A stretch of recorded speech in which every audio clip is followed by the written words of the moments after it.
No, I was saying I just want to have a conversation with you now because I feel like,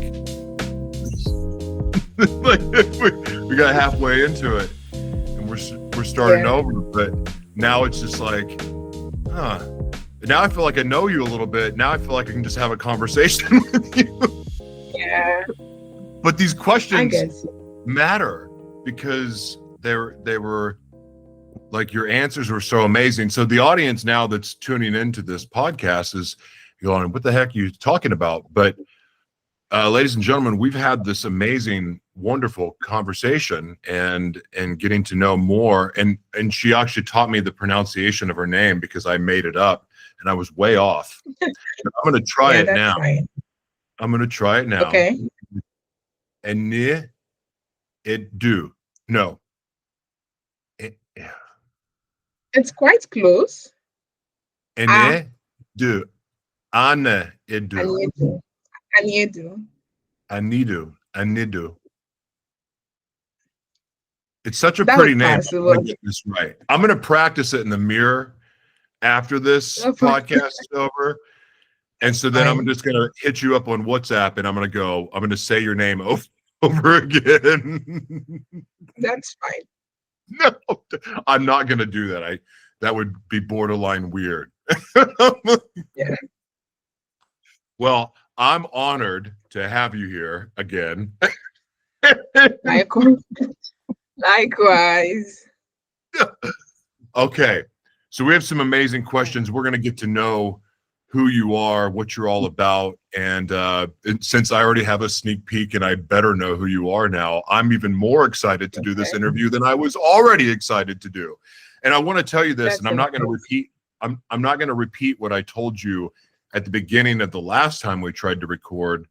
But from day one, the very first meeting that we were all in Holt Prize with the rest of the board of governance, there was a few people that just stood out to me as world changers and people that I could feel something different in them. And I'm not going to say the other people's names, but you were one of those people.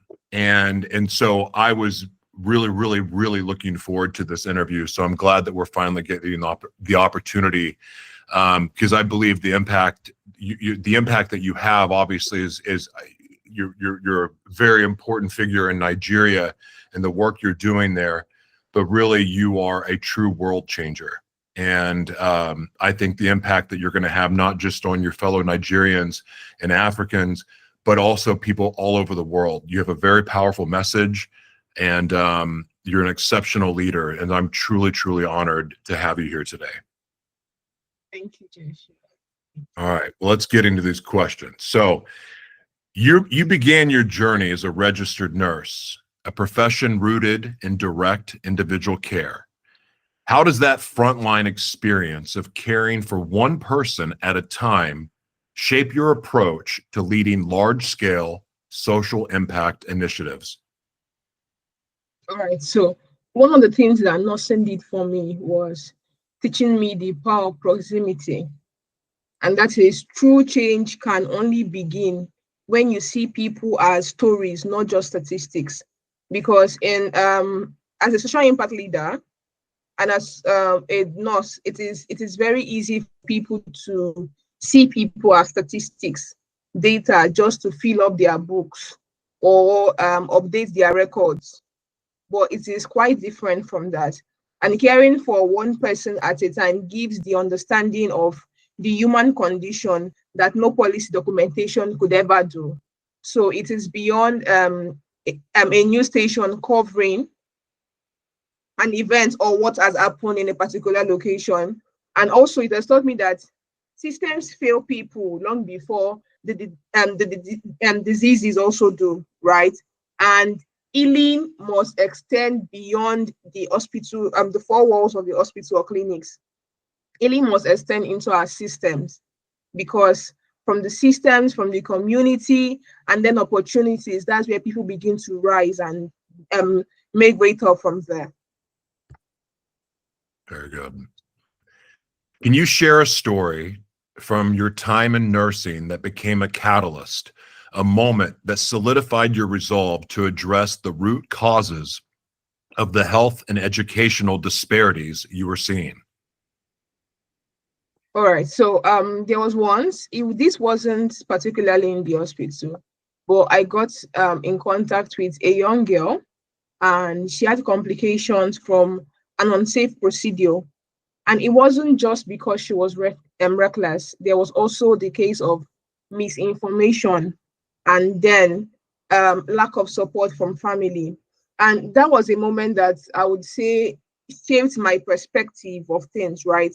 Because it was not just treating the symptoms now, it was me trying to confront the silence. And that was when I decided that, oh, I'm going to strategize, not just administering care as a nurse, but to heal the systems and then also heal the female body. Yes. There's a couple of things in your answers that have stuck out to me, and because I kind of know that you're passionate about this, but it's easy to say that it's easy when you read someone's bio and they talk about their passion for storytelling. It's easy just to say that. However, in your answers, you actually see the true power of storytelling. It's not a surface level thing.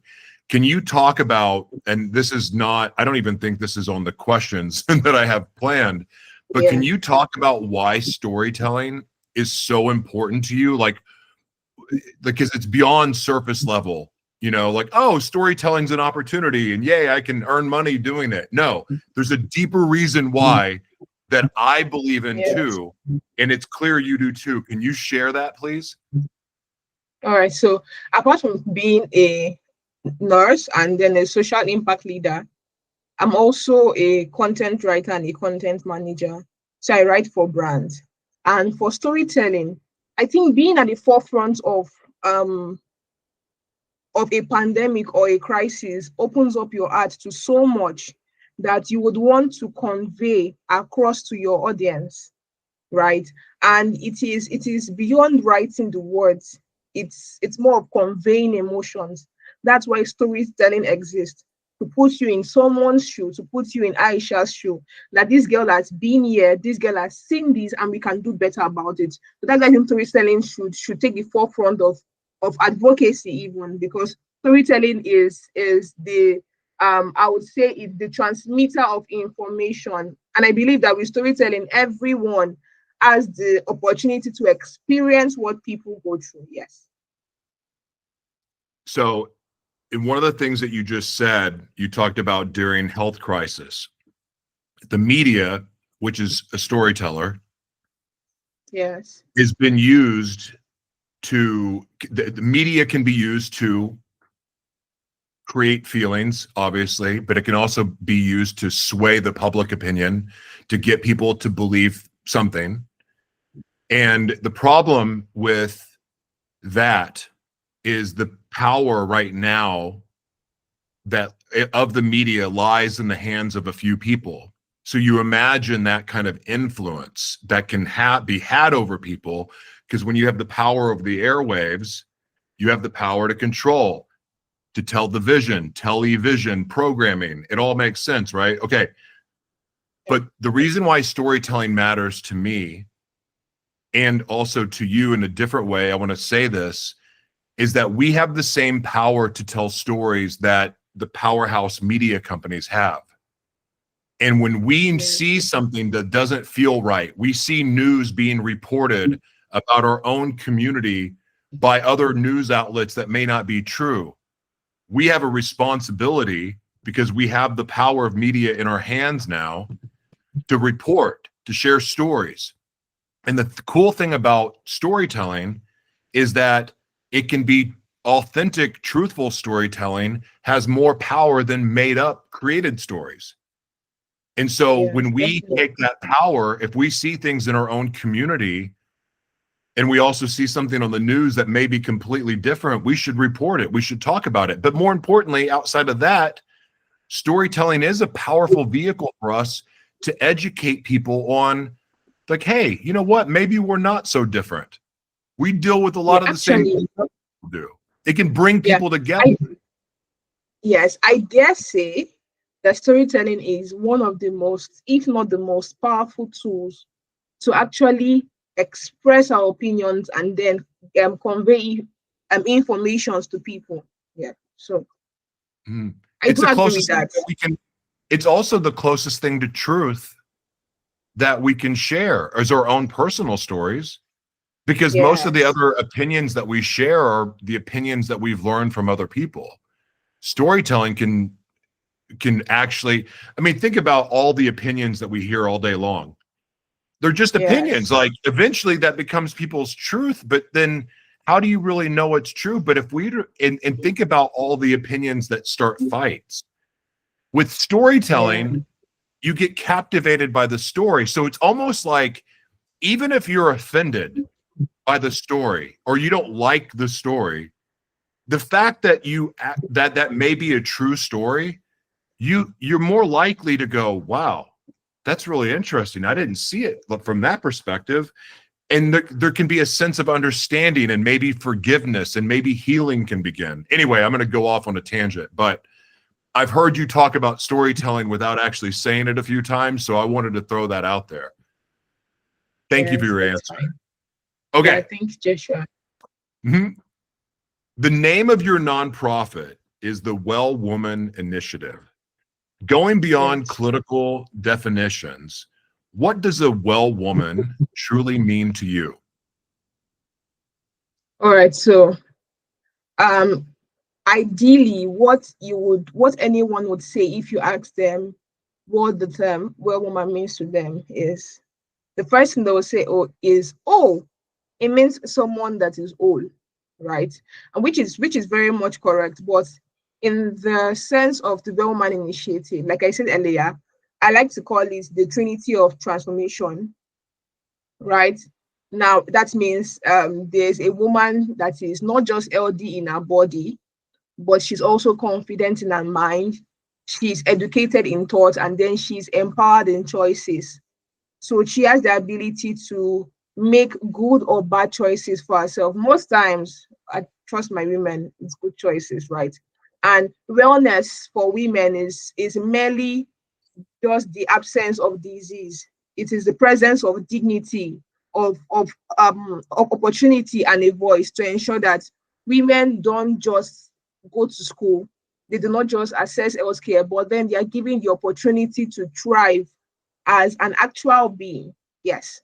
So that is what a well woman means to me. Someone that thrives holistically. What was the specific moment or observation that led to the founding of the Well Woman Initiative?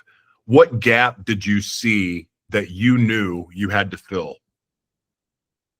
All right. So I grew up in the northern part of Nigeria, and it was a life-changing moment because I could see some of my colleagues or some of my fellow schoolmates who had to leave school to get married, who had to leave school to have children, who had to leave school because their parents could not afford it. Some had to leave school because they became ill and they could not just simply afford healthcare. So therefore, if they cannot afford healthcare, they cannot afford school. And that was something that stayed with me up until I grew up. And growing up, I still saw younger children around me who still went through that same cycle. And the thought of what can I do differently came. And it's opened up my mind to bigger things. Or what can I do?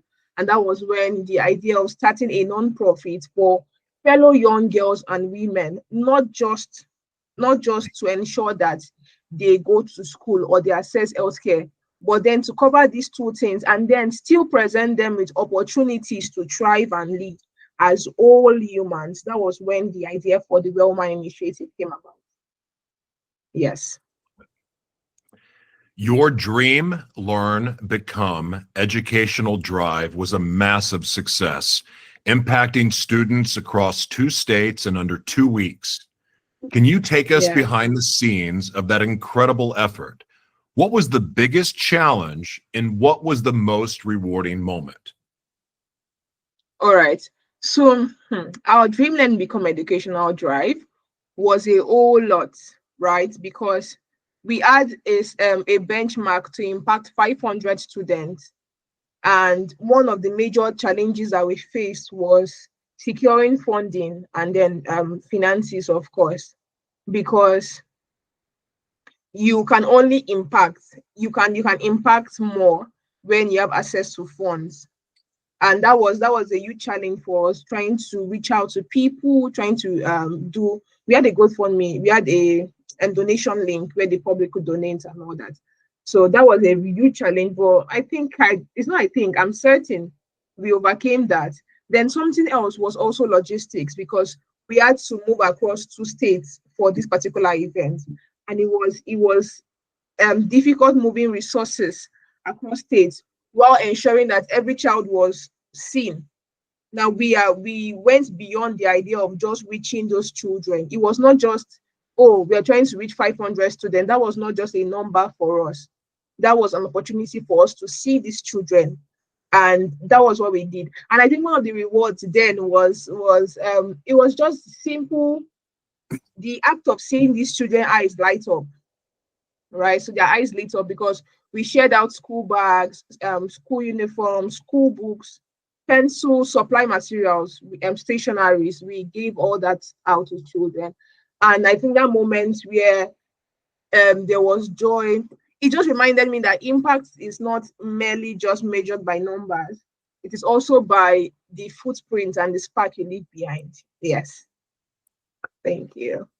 Such a good answer. As a zonal head, excuse me, as a zonal head for the Holt Prize, you mentor young innovators. How do you Yes. guide them? How do you guide them to build solutions that are not only clever and entrepreneurial, but also deeply empathetic and sustainable? All right. So one of the things I tell young people I mentor is that innovation without empathy is disruption without direction. So you can you cannot you cannot be an innovative leader if you do not understand what the people you are leading are going through, if you're not empathetic towards them. And that is you are exploding without having a direction of what you're doing. That's one major thing I tell people I mentor or and young organizations I work with. Now the first thing we do is simply the idea that we start with people. It is beyond numbers. I think that's one thing I'm very passionate about. Impact is beyond numbers. Start with people. Like, there are actual people that need our actual help. So start with people, what their pain points, what is their dream, what is the context of their problem, and then build ideas around that respect humanity in as much as you want to solve their problem. So yeah, that's how all prize innovators to lead with empathy and then sustainability, of course. Hmm. Can you share an example of a youth-led innovation you've supported through the Holt Prize that gave you a profound hope for the future? All right, so I am the zonal I am the zonal head of SDGs in the southern part of Nigeria, and I've worked with an organization, a small team rather, that worked on education of young children in public schools about the sustainable development goals. And of course, the first thing I would pinpoint, and I did pinpoint, was the sustainability. It is not enough to speak to children. It is not enough to disperse information verbally. How would you ensure that in the next 5 weeks, in the next 10 weeks, in the next 1 year, these children still remember what you said? So it was a very fulfilling moment watching them merge their compassion with ingenuity, right? And that was when I realized that if we had more people as these teams come up to ensure that not just education alone, but innovation, to ensure that their minds equipped, trust me, Africa will be great again. Nigeria will be great again. Yes. That's it, Joshua. No, I know. I'm just I'm processing what you said because I'm so excited about coming to Nigeria for the first time, getting to work virtually with Nigerians for the last 10 years has been one of the more special things of my life. Just the people, the heart, the soul, the spirit of the Nigerians I've been able to work with. And so to hear you say, to making Nigeria great again, it's hard not for that moves me, because one of the things that I have appreciated most about the Nigerians I've worked with is the fact that they're the best stewards, like good stewards of what they're blessed with. In other words, instead of pointing at what they don't have, they focus on what they do have and they make the best of it. And I've seen that over and over and over again with all of the different meetings I've been in, the training, courses, everything. And I'm blown away by it. And so I was a little bit moved when you said that, even though I'm not Nigerian, although I think I have like 1% Nigerian in me, but I don't know for sure. But I don't know, but it still is moving to me because I know to some degree how bad Nigerians want it. And when the infrastructure that is necessary gets to Nigeria, watch out. Watch out. Yes. So I'm excited. And it's also because of leaders like yourself is why Nigeria is going to be, it already is a special place, but it's going to be, I think it's going to be, it's going to have a huge impact on the rest of the world moving forward, I believe. So, all right. So you are a fierce advocate for ending child marriage in Africa. For our global audience who may not grasp the full scope of this issue, can you explain why this cause is so critical to unlocking a continent's potential? All right, so concerning child marriage, it's one of the discussions I hold dear to my heart, because I've seen it happen and I would not want to see that happen over and over again. Now, for concerning child marriage is not just a cultural issue. Now, it is an economic, health, and human rights crisis. It is, I dare say, a pandemic, right? And every girl that is forced into marriage means that there is a dream that has been deferred. That means our economy is weakened, and it means that we have compromised our future. Because when we protect a girl's right to choose education over early marriage, we are not just saving her, but we are saving generations to come, right? And according to the United Nations, is it the United Nations? There was a report I read once online, and it was concerning a statistics of, for young girls, that the more they stay in school, the more likely it is for an economy to thrive again. So I think concerning child marriage, the more this issue persists, the more our economy weakens. Yes. You are passionate about that. Your whole energy changes talking about. Yeah. I've seen different examples of it with other cultures, and I can't speak about it firsthand, but I just cannot wrap my head around it. But you said something that I'm seeing happening here in America, even though child marriage is not really a common thing, but a lot of women gave up on their dreams to get married, or for maybe they got pregnant early, or whatever it may be, or they just got married and they were taught that they needed to do what their husband wanted them to do, be a housewife, put your dreams on hold. And now there's a shift going, hey, screw that noise. Like, I'm not waiting on my dream for anyone anymore.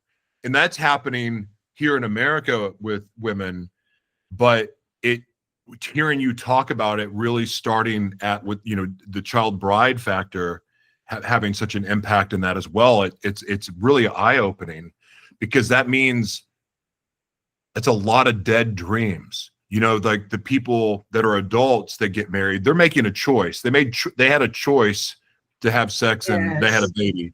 So that was their choice. So it's a little bit different. Yeah. It actually is not a little bit different. It's a lot different. However, it goes back to this thing that I firmly believe with all my heart. It's every single one of us, regardless if we're male or female, we're created for a purpose. We had a dream and a vision placed in our heart. That was God showing us what is possible for our life. And yet so many people, male or female, give up on that dream. They say, well, I'm not worthy of that, or whatever their excuse is. So I want to talk about this because you brought it up. How important is it to you for people to have the opportunity to pursue their dreams? Yes. I can hear you, Joshua. Okay.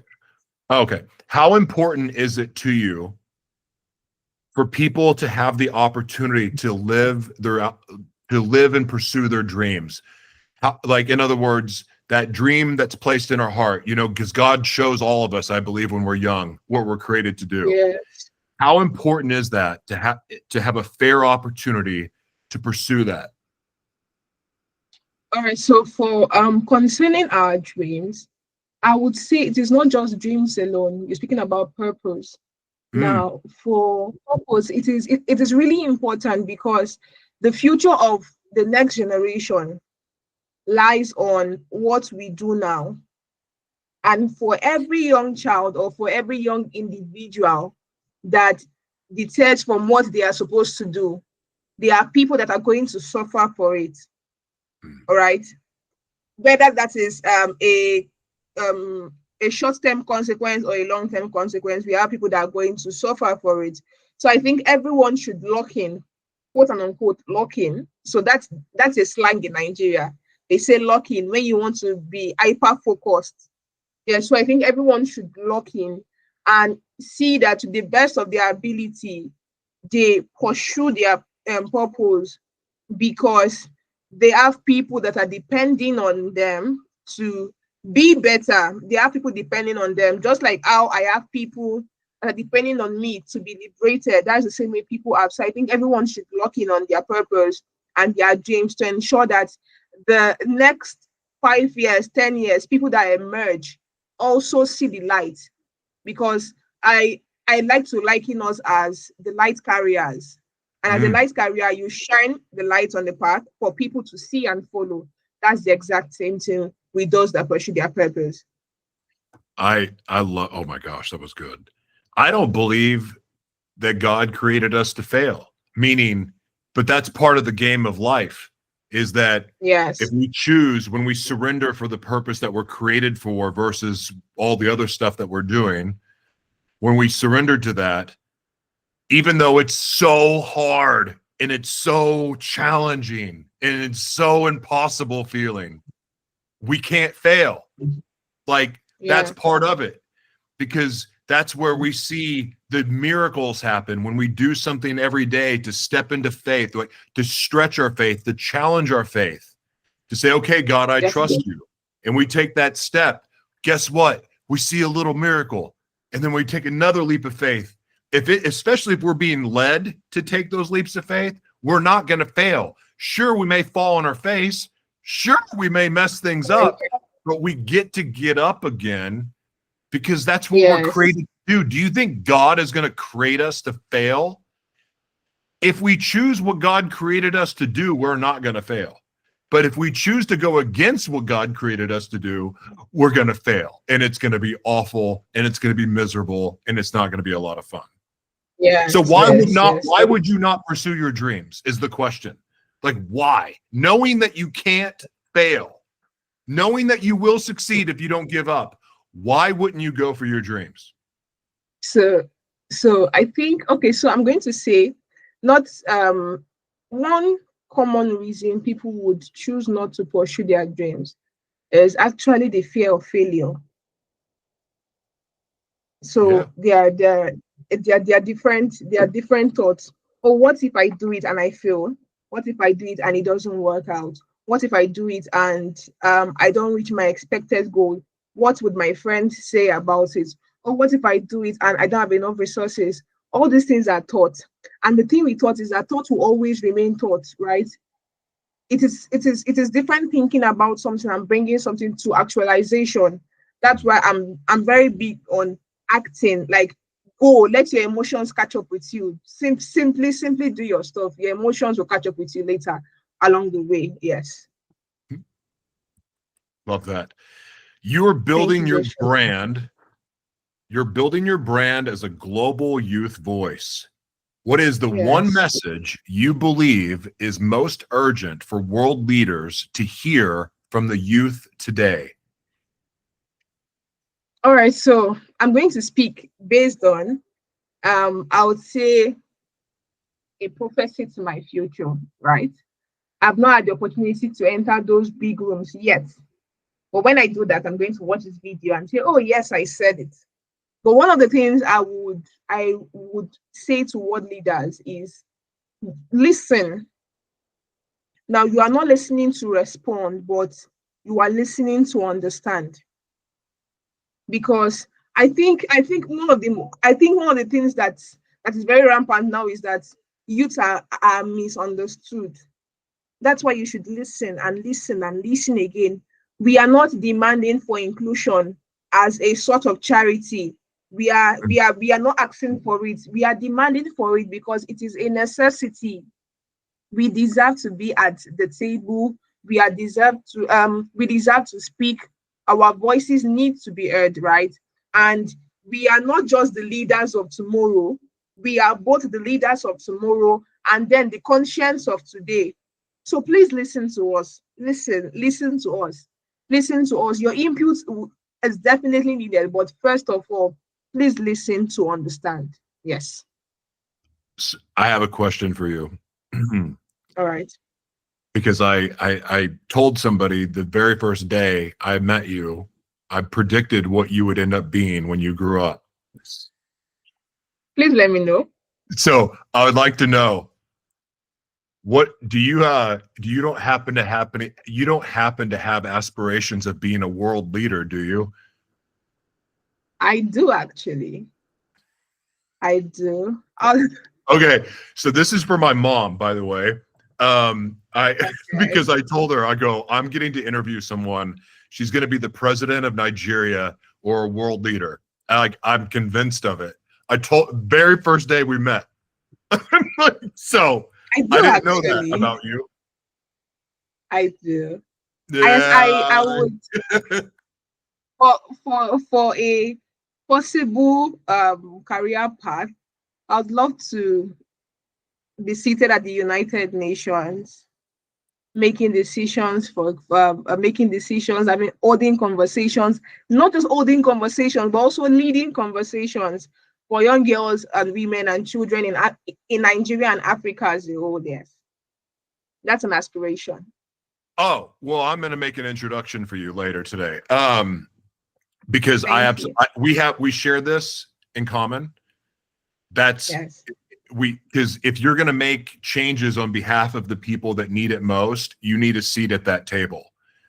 Like, you can't, Yes. it's the most important table for us to sit at, really. So Yes. I makes me so happy that you said yes, because I believed it with all my heart that this is what you were going to do.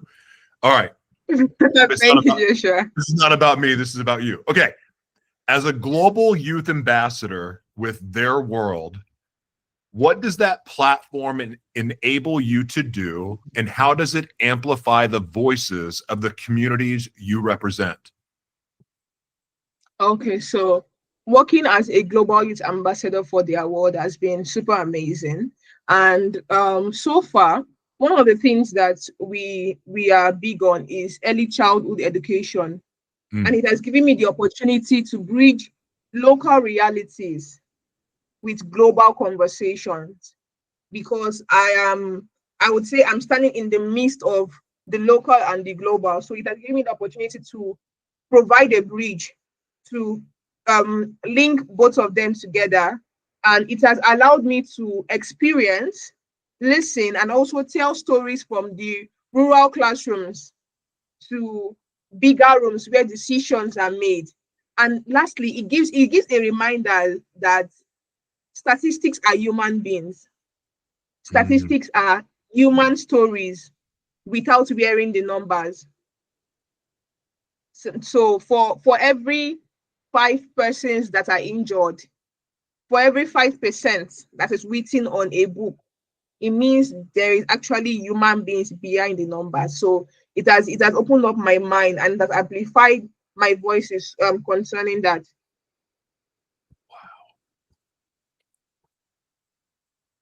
Very cool. Storytelling. Well, we already talked about this, but I do want to ask. Yes. We talked about storytelling. Actually, no, I think that may have been in the previous one. No, no, never mind. It was this one. Never mind.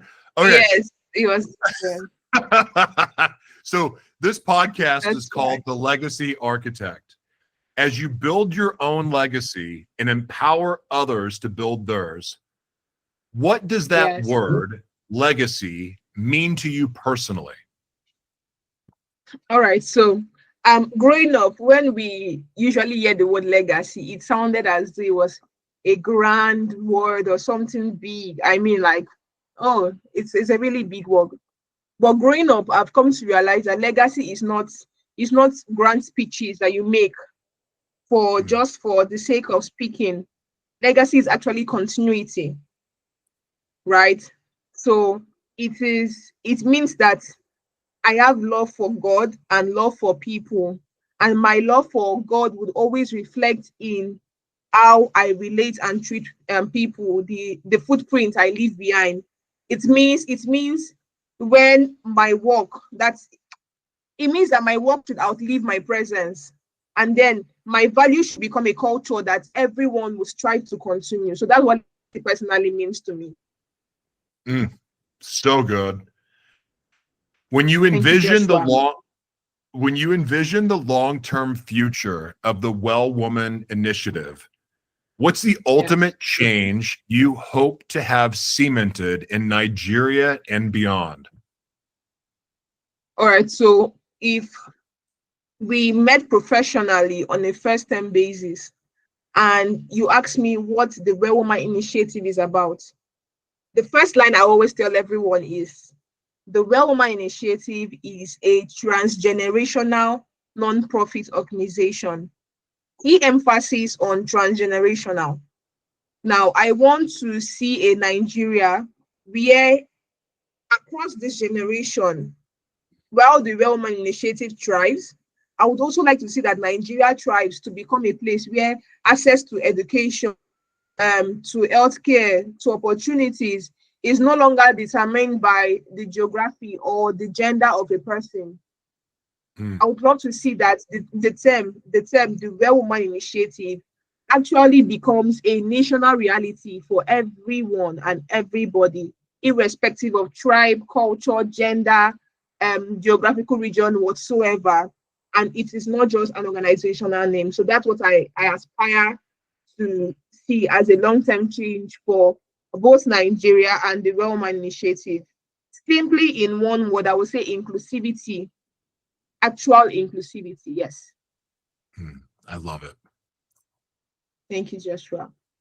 Who is a woman, either in your personal life or a public figure, who has been a major source of inspiration for you? All right. So that question, thank you. I'm really excited to talk about it. Yay. I think this is the first time. I think this is the first time someone is actually giving me the floor to speak about women that has really impacted me. So I'm not going to speak about one because that's going to sound unfair. I'm going to speak about a couple of women. Yes. The first person is my mom. Mm, My mom has been she was the first person that introduced me to the term impact and change. So my mom is the first person that influenced my thought process and my mindset concerning impact and change. Another person I would say is Dr. Mrs. Ngozi Okonjo-Iweala. Yes, growing up, that was I would say my superhero. That was my superhero then, and now, yeah, it's still running. Right? She opened my mind to the world of possibilities. that you can be anything, you can do anything, and just listening to her have conversation, awesome conversations, occupy rooms that you would never think of is really amazing. We also have Miss Efe Johnson. I follow her on social media. You should check her out. She's doing amazingly well. And that was one person that I, simply by looking at her and then going through her socials and seeing her digital footprint, to some extent, what she put out there answered some questions for me. And the last but not the least is Miss Ada Unduka Oyom. Yes, she also runs a non-profit called She Code Africa. And just like I said with Epe Johnson, just going through what she has done and seeing the impact she has made our non-profit is also something that pushes me to do more, to be more, to strive and just be a better version of myself. Yes. So these are a few women that have impacted me greatly. That's you could have said 10 people the way that you so gracefully expressed your gratitude for them. I love that. I have a few heroes myself like that. So that's really, really cool. What is a book, film, or even a piece of art that has fundamentally influenced your perspective on social justice? On social justice. All right. So not social justice per se, but there's a current book I'm reading, right? And it is changing, and it is still changing my perspective. I have the book here. I don't know if you can see it. Oh no. It's blurring out for, oh, there it is. Nice Girls Don't Get the Corner Office. Yes. So I carry it everywhere. I have my highlights. Nice Girls Don't Get the Corner Office is one book I'm still reading, and I think in the next 20 years I will still hold on to it. It has shaped my mind, not just for social justice alone. I think for you to be able to influence one aspect, you need to be able to shape your mindset like holistically. And this is mostly career-wise and social impact-wise, concerning how to relate and how to work your way to the top. Yes. So this is it. I have a book like that myself. Can I mention one more? Yeah, of course you I can. just remember. Yes. So I've also read a book by Chimamanda Ngozi Adichie, and it's called Half of the Yellow Sun. Yeah. So it just showed humanity in a way that policies has not done that for me. So that's also a very good read. Very cool. Have you read Code of the Extraordinary Mind by any chance? Not yet. If that's a recommendation coming from you, I'm definitely checking it out. I read it many years ago, and I to me it was the most amazing book ever because it convinced me that the dreams I was having, the visions, that I wasn't crazy. Like that, because I can relate. Yeah, because it can be maddening sometimes. And that helped me go, oh, wait a second, I'm supposed to be different. This is okay.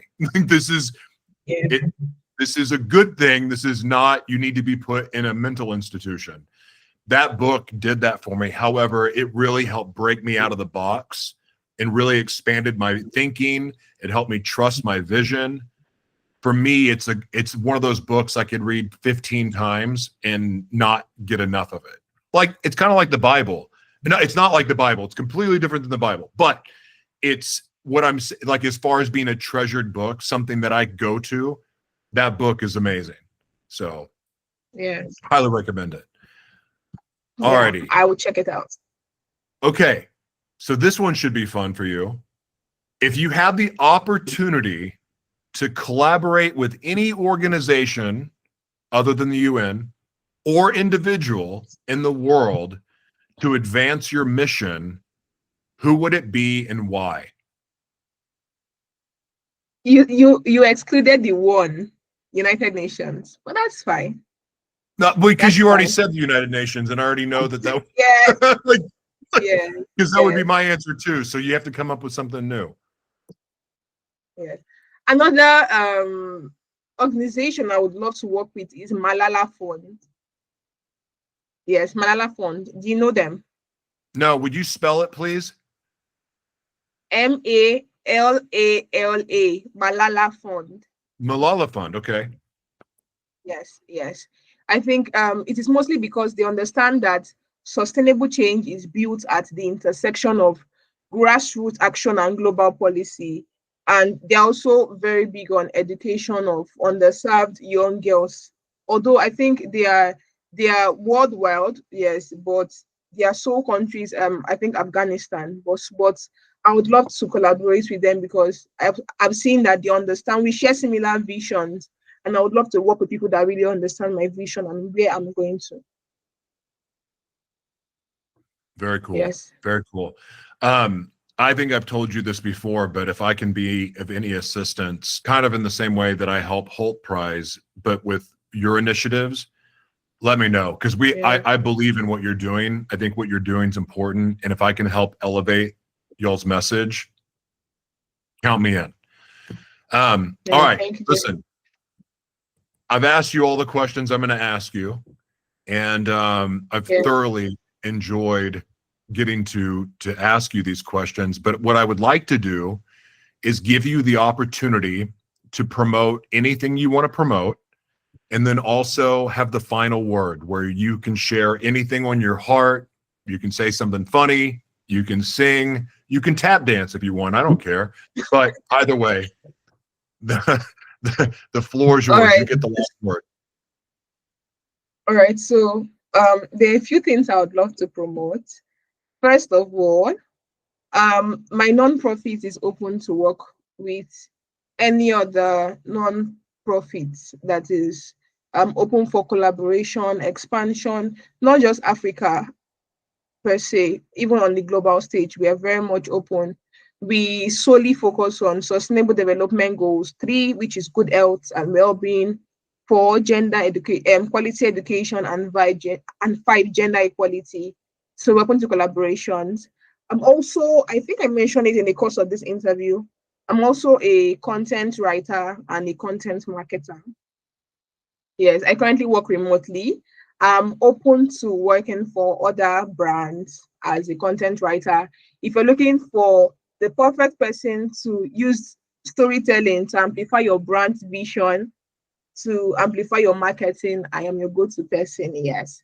And lastly, I can share my portfolio if you want. I can share my portfolio with you if you'd love that. And lastly, I would like to speak to everyone that would want to start making a difference but do not know how. The most important thing I always tell people is start from where you are. Use what you have. You do not have to have the grandest of tools to make an impact or make change. Yes, change begins with noticing. So as soon as you notice something, choose not to look away and actually influence and implement change. Yes, that's it. Thank you very much, Joshua. You're a very good host, you know, right? You're very kind. I can't have the last word though. Yes, yes, You're yes. very I, sweet. I, I, I do. But you're very good host. Thank you very much for having me on the Legacy Architect.